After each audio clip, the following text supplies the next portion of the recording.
Queridas irmãs, queridos irmãos, caras amigas e amigos que nos acompanham através da nossa TV, que a paz de Jesus esteja conosco. Posso imaginar o que foi a surpresa dos amigos de Lázaro depois que ele ressuscitou. A doutora me disse: você pode se alimentar do que quiser. Eu achei uma maravilha. Não pode haver nada mais agradável. Porém, o apetite desapareceu. Não pode haver nada mais paradoxal. Morrendo a fome e sem apetite para comer. Nada, nenhum alimento. A mansão do caminho se enfloresceu. O presidente se preocupou com alimentação específica. E eu só ouvi os cochichos. Comprou isto, comprou aquilo, comprou pimenta do reino, comprou sal, comprou não sei o quê, e tem uma cozinheira especial. E eu fiquei esperando o que era de especial. Era carneiro, carne de charque, essas coisinhas leves, né? Feijoada. E então vinham também para mim. E outra alternativa, eu conseguia o mínimo, o que me permitiu emagrecer 5 quilos. Se vocês não notaram, é falta de caridade.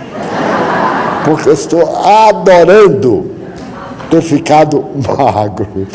E agora ela me diz: coma. E eu digo: se eu comer, eu engordo. Se eu não comer, eu morro. São 2 alternativas. Então eu faço assim: eu como metade, e a metade eu digo: mantenha a magreza. Não pode ver nada melhor do que velhinho sapeca, né? Um velhote sapeca. Imagine um velhote que o ventre puxa para frente. É horrível. Que coloca a cintura cá embaixo nas pernas. Então o cinturão, ao invés de ligar, faz um V na frente. E aquela melancia sai como apresentação global. Então, eu me dei conta que a minha mente, vinculada ao bem, poderia contribuir para a minha melhora.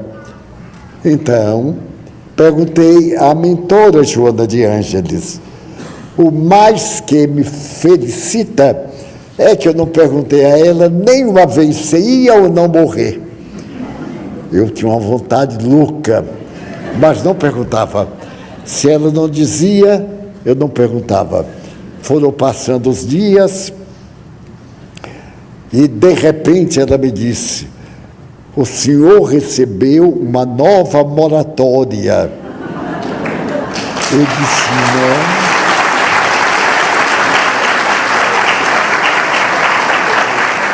Eu, que sou uma pessoa lúcida, perguntei: de quanto tempo? E ela respondeu: enquanto for necessário. Quer dizer que pode ser a volta hoje, ou daqui pelo menos a 4 anos, né? Passar pelo 100 fazendo gol de qualquer forma. Muito bem, eu fiquei sanado, perfeitamente saudável, porém numa fraqueza que era capaz de ler uma página de 10 linhas. Quando melhorei, aí me apareceu uma gripe estranha. O aparelho fônico perfeito. Vários médicos examinaram, não tinha inflamação, não tinha nada. E eu fiquei com a voz impossível. Eu mesmo estranhava aquela taboca soando diferente. Disse: mas de quem é esta voz? Deve ser algum obsessor incorporado. E que na terra foi um fanhoso. E aguentei. Fiz a terapia que a médica recomendou e melhorei. Estou em fase, naturalmente, de processo curativo. Ainda não estou curado porque estou muito debilitado. É natural.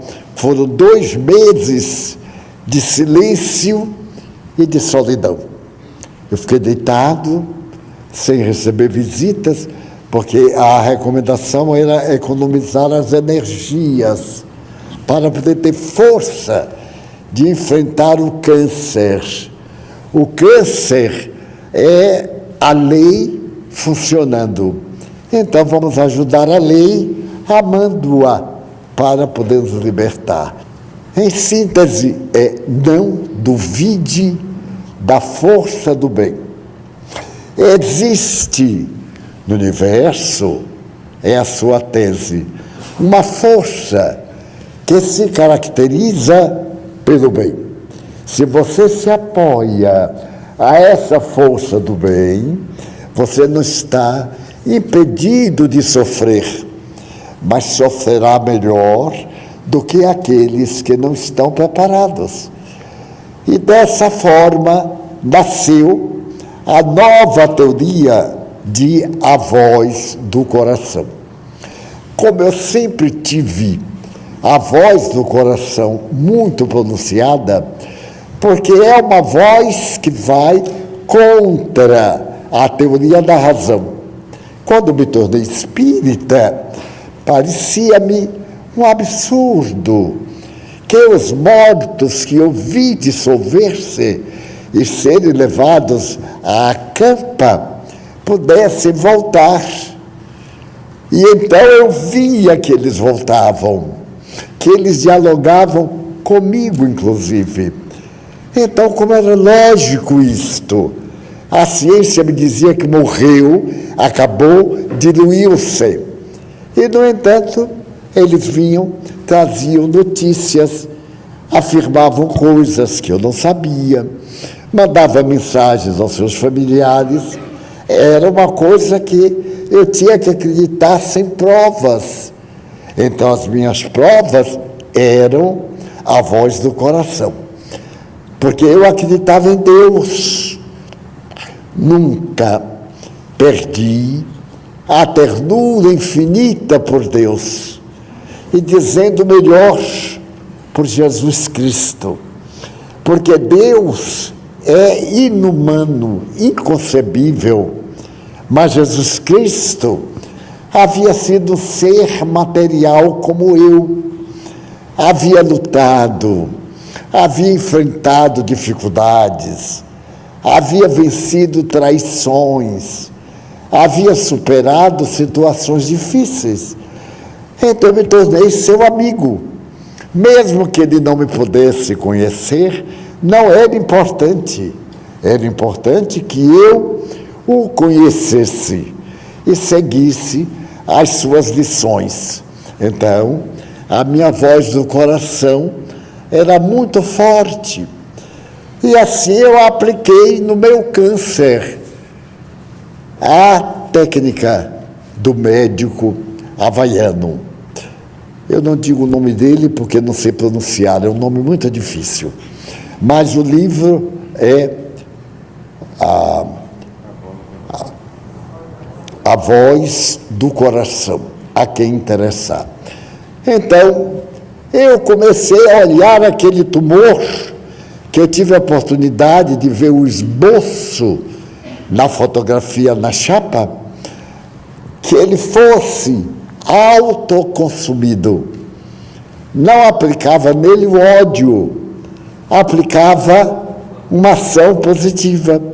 Da mesma forma que os glóbulos brancos lutam pela sobrevivência do paciente com as suas próprias armas, os leucócitos dispõem de equipamentos para vencer dificuldades.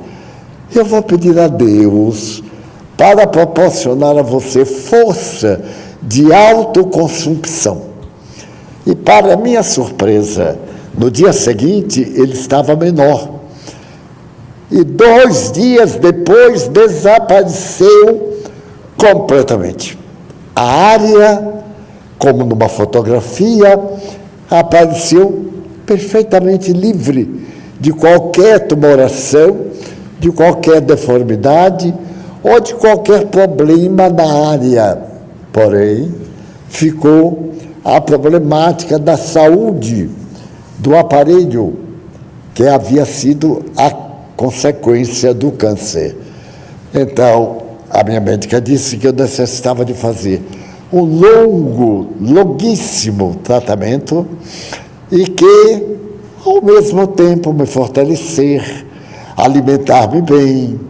O doutor Café, esse jovem idealista, com a sua equipe terapêutica alimentar, teve a gentileza, ele é simpático ao espiritismo e toda a sua família, há mais de 50 anos os familiares são espíritas, seus pais que desencarnaram, todos seus irmãos, todos médicos, 3 médicos, uma médica, e ele então criou uma teoria alimentar, os alimentos positivos, aqueles que auxiliam e aqueles que não auxiliam.